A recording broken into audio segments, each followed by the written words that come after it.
अस्सलाम वालेकुम बच्चों, आइए आज हम अगले क्वेश्चन की तरफ चलते हैं। क्वेश्चन नंबर 4 है कि ऐसे अदाद मालूम करें जो 11 पर तकसीम हो जाते हैं। Find the number which is divisible by 11। तो हमने इसको मालूम करना है। फ़र्ज़ करें हमारे पास एक अदद है, तो अदद में दो किस्म के मकाम या जगहों पर हिस्से होते हैं। नंबर 1 ताक और नंबर 2 जुफ्त। तो तरीक़ाकार ये होगा कि ताक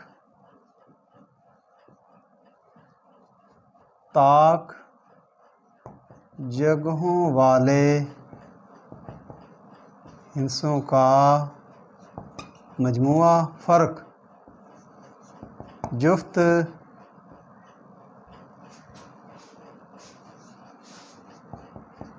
जगहों वाले हिस्सों का मजमुआ कितना होना चाहिए? बराबर 0। पहला तरीका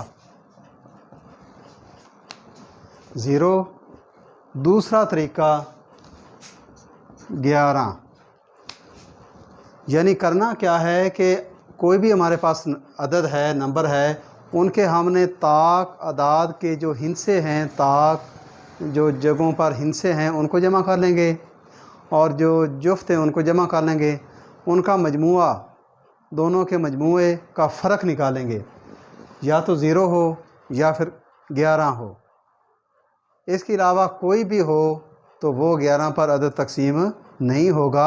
सिर्फ़ उनका मजमुए का जो फ़र्क है वो 0 होना चाहिए या 11 होना चाहिए।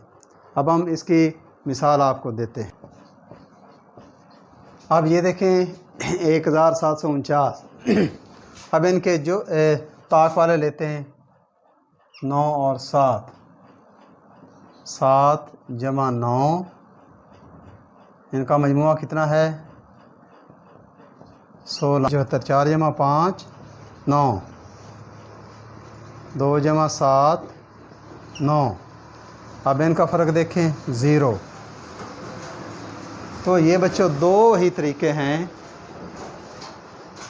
यानी ताक और जुफ्त अदाद वाले जो हिस्से हैं उनको जमा करने से उनका फ़र्क निकाल लें।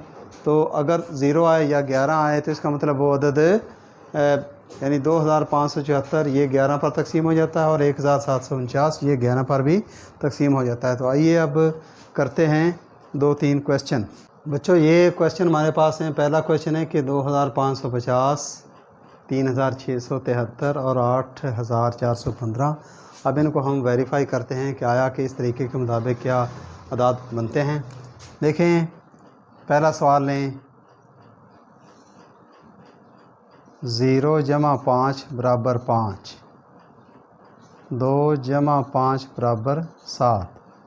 तो 5 और 7 का फ़र्क है 2, तो ये अदद 11 पर तकसीम नहीं होगा, 11 पर तकसीम नहीं होगा। अब ये देखते हैं